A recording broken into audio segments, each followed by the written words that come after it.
पीले दांत वाली बहू। रंजना कभी ब्रश नहीं करती थी। उसे कितनी बार उसके माँ बाप ने डांटा, लेकिन उसका कोई असर उस पर होता ही नहीं था, जिस कारण से उसके दांत पीले पीले हो जाते हैं। शादी के बाद। अरे बहू, वैसे तो तुझ में कोई कमी नहीं है, पर तेरे दांत इतने पीले कैसे हैं बेटा? कैसे मतलब? कोई सर्जरी थोड़ी ना कराइए। वो तो क्या नाम, मैं ब्रश नहीं करती थी तो पीले हो गए। अब क्या करूं? आप कहें तो लाल करवा लूं या फिर काले? यार ये क्या है, क्यों माँ से लड़ रही हो? लड़ रही हूँ? अरे मैं लड़ रही हूँ या ये बोल रही है कि दांत पीले हैं, पीले। अरे तपस्या थोड़ी ना की है इन्हें पीले करने के लिए। बकायदा ब्रश नहीं किया है 20 साल तक, तब जाकर। छी, कैसी बात कर रही हो? ये उस वक्त तो पीले नहीं थे जब हम लोग तुम्हें देखने आए थे। अरे तब साफ करवा लिया होगा डेंटिस्ट के पास जाकर। अब देखो कैसे पीले पीले लग रहे हैं। रंजना सास की तरफ गुस्से से देखती है। फिर शुरू हो गई पीले पीले पीले। अरे पीले तो तब भी थे जब मेरे हाथ का रसगुल्ला उड़ा उड़ा कर खा रही थी और बोल रही थी, लड़की नहीं गुणों का खजाना दे रहे भाई साहब। खैर, अब वो लोग करते भी तो क्या करते, पीले दांत वाली बहू पल्ले पड़ी थी तो झेलना तो था ही। एक दिन कीर्तन में रंजना गाना गा रही थी। अरे कमला बहन, माँ का द्वार है, यहाँ तो सब शुद्ध होकर आते हैं, फिर अपनी बहू को ब्रश भी नहीं करवाती तुम। दूर से पीले पीले दांत भक्ति में बाधा उत्पन्न कर रहे हैं। और कोई 2 साल के बच्चे थोड़ी ना लेकर आई हूँ मैं बहू बनाकर। अच्छी खासी लड़की है, अरे कैसे करवाऊं ब्रश? ये तो उसे खुद करना चाहिए ना। अब माँ बाप तो इसके जैसे तैसे निपटा दिए, ये नहीं सोचा कि सास कैसे संभालेगी। सास बहू को लेकर घर आ जाती है, लेकिन सोच लेती है कि अब इसे लेकर कहीं नहीं जाएगी। अगले रोज बहू कहती है, अरे क्या हो गया, मंदिर नहीं जाना क्या? कीर्तन का वक्त हो रहा है। मेरी मधुर वाणी से कान्हा जी जागते हैं और सोते हैं। आप तो जानती है ना उनकी भक्ति में कितना मन लगता है मेरा। वो क्या है ना, तबीयत ठीक नहीं लग रही है मेरी, आराम करूंगी मैं। तबीयत ठीक नहीं लग रही? अभी तो मिथुन के गाने पर नाच रही थी आप, और अब बोल रही है कि तबीयत ठीक नहीं लग रही। अरे भक्ति में मन लगा लो सासू माँ, ऊपर जाना है, क्या मुंह दिखाओगी आप? हाँ? सास को बहू की बात पर गुस्सा आ जाता है। मैं क्या मुंह दिखाऊंगी, इसकी चिंता तो ना कर, समझी? अपने मुंह की चिंता कर, जो ये पीले पीले दांत लेकर हर जगह पहुंच जाती है। पता है लोग कितना मजाक बनाते हैं। ना जी ना, मैं नहीं जाना कहीं तेरे साथ। तो ये बात है। कोई ना, मत जाओ, मैं अपने कमरे में ही बैठकर भक्ति कर लूंगी। ऊपर वाला दांत थोड़ी ना देखता है, मन देखता है, भावना देखता है। और अरे बस बस, तू सब कुछ दिखा, बस ये सफेद चमकदार दांत ना दिखाना किसी को, है? जा यहाँ से। बहू को सास की बात का कोई फर्क नहीं पड़ता, वो तो जैसी थी वैसी ही रह जाती है। सुबह नहाकर किचन में खाना बनाना, फिर खाना खाना, कीर्तन भजन करना और सो जाना।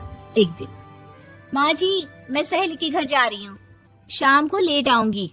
हाँ, तो जाना, मैंने कौन सा तेरी आरती करनी है घर पर बैठकर। रंजना सहेली के घर जाती है, जहाँ वो पार्टी में जाने की तैयारी कर रही होती है। अरे शिखा, कहाँ जाने की तैयारी कर रही है? मैं गलत वक्त पर आ गई क्या? अरे नहीं यार, उल्टा सही वक्त पर आई है। मैंने ये साड़ी और ज्वेलरी निकाली है यार, शाम को इनके ऑफिस की एक पार्टी में जाना है। बताना कैसा लग रहा है ये सब? नहीं यार, इस ड्रेस के साथ तो वो वाली ज्वेलरी अच्छी लगेगी। हाँ, सही बोल रही है, मैंने ध्यान ही नहीं दिया। वैसे तो हमेशा से मस्त फैशन सेंस रखती है। तो बड़ा जाती होगी ना पति के साथ पार्टी में। रंजना कुछ नहीं बोलती, बस सोचती है कि यार काश ये बात सही हो जाती, पर मैं क्यों नहीं जाती पार्टी में? क्या इन लोगों की कोई पार्टी होती नहीं होगी? रंजना घर आती है और रात में पति से सवाल करती है, एक बात बताइए, आप मुझे किसी पार्टी में क्यों नहीं ले जाते? क्या आपके यहाँ ऑफिस में पार्टी नहीं होती? पति बेचारा क्या कहता कि दांत पीले हैं तुम्हारे इसलिए। अरे कोई पार्टी होती नहीं हम लोगों के ऑफिस में, तो कहाँ से लेकर जाऊं?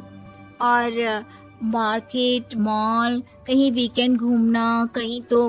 अरे यार सारे हफ्ते में एक छुट्टी मिलती है, तो सोचता हूँ कि आराम ही कर लूं। क्यों? रंजना मन मार के रह जाती है। पहले कभी सास के साथ मंदिर जाया करती थी, लेकिन वो भी सास ने ले जाना बंद कर दिया। घर बैठी बैठी रंजना बोर हो जाती है। तभी उसे आइडिया आता है और वो मायके जाने का सोचती है। सासू माँ, 2 दिनों के लिए मम्मी के घर जा रही हूँ। अच्छा अच्छा ठीक है, आराम से जा। और हाँ, माँ से कुछ अच्छी आदत सीख कर आना कि कैसे शरीर के हर भाग की तरह दांतों की सफाई भी जरूरी होती है, समझी? शुरू हो गई ना आप? वो लोग आपकी तरह नहीं है कि छोटी छोटी बात का बतंगड़ बना दे। उन लोगों के लिए मैं मायने रखती हूँ, ना कि मेरे पीले पीले दांत। रंजना माँ को बिना बताए उन लोगों को सरप्राइज देती है, लेकिन जैसे ही वो दरवाजे पर पहुंचती है, अंदर देखती है कि घर वाले कहीं जा रहे होते हैं। अब माँ, काश रंजना दीदी के दांतों वाली प्रॉब्लम नहीं होती, तो वो भी हम लोगों के साथ चलती ना बुआ जी की बेटी की शादी में। हाँ बेटा, लेकिन अब उसे कौन समझाए कि उसको उसके पीले दांत नहीं दिखते, लेकिन उसके आसपास के लोगों को कितना एम्बैरेसिंग फील कराते हैं।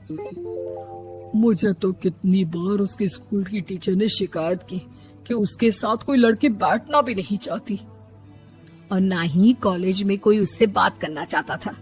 लेकिन पता नहीं क्यों उसे ये बात समझ में ही नहीं आती। कोई कमी नहीं है उस लड़की में, बस यही कि दांत पीले हैं। वो तो भला हो जीजा जी और उनकी माँ का, जो दीदी को जैसी है वैसे ही रखा हुआ है। रंजना को अपने घर वालों की बात सुनकर बहुत दुख होता है।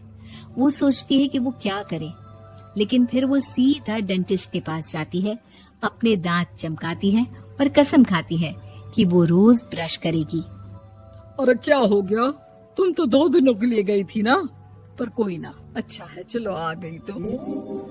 रंजना सास के सामने आकर खड़ी हो जाती है और पूरी स्माइल करती है, उसके चमकदार दांतों को दिखाती हुई। हैं? चले मंदिर? माँ, मुझे माफ कर दीजिए, मैंने आप लोगों को बहुत एम्बैरेसिंग फील करवाया। मैं आज से रोज ब्रश करूंगी।